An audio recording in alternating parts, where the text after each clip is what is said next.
Hi friends, మా ఛానల్ని subscribe చేయండి ఫ్రెండ్స్. గీతా సారము, శాంతికి మార్గము.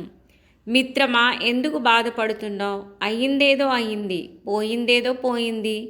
ఈ లోకానికి వచ్చేటప్పుడు ఒట్టి చేతులతో వచ్చావు, పోయేటప్పుడు ముఠాముల్లితో పోవాలనుకుంటున్నావు. అందుకే ఎందుకు నీకు ఆరాటం, అశాంతి? నువ్వేం పోగొట్టుకున్నావని విచారిస్తున్నావు? నీవేమి తెచ్చావని నువ్వు పోగొట్టుకుంటావు? నీవేమి సృష్టించావని నీకు నష్టం వచ్చింది? నీవు ఏదైతే పొందావో అది ఇక్కడి నుండే పొందావు. ఏదైతే ఇచ్చావో ఇక్కడికే ఇచ్చావు. ఈనాడు నీవు నీ సొంతం అనుకున్నదంతా నిన్న ఇంకొకరి సొంతం కాదా? రేపు మరొకరి సొంతం కాగలదు. కావున జరిగేదేదో జరగక మానదు.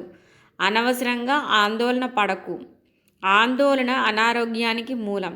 ప్రయత్నలోపం లేకుండా ప్రయత్నించు. ఫలితం ఏదైనా దైవ ప్రసాదంగా స్వీకరించు. కారు లేదని చింతించవద్దు, కాలు ఉన్నందుకు సంతోషించు. కోట్లు లేవని చింతించవద్దు, కోటికి ఉంది కదా సంతోషించు. కాలిలో ముళ్ళు గుచ్చుకున్నదని చింతించవద్దు, కంటిలో గుచ్చుకోలేదని సంతోషించు. కాలం విలువైనది, రేపు అనుదానికి రూపు లేదు. మంచి పనులు వాయిదా వేయకు. అసూయను రూపుమాపు. అహంకారాన్ని అనకదొక్కు. హింసను విడనాడు, అహింసను పాటించు. కోపాన్ని దరిచేర్చకు. ఆవేశంతో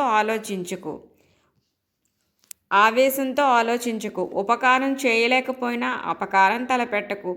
మతిని శుద్ధం చేసేది మతం. మానవత్వం లేని మతం మతం కాదు. దేవుని పూజించు, ప్రాణికోట్లకు సహకరించు. తద్వారా భగవద్ ఆశీర్వాదంతో శాంతి నీ వెంట ఇంట చెంత ఉండగలదు. ఓం శాంతి శాంతి శాంతి.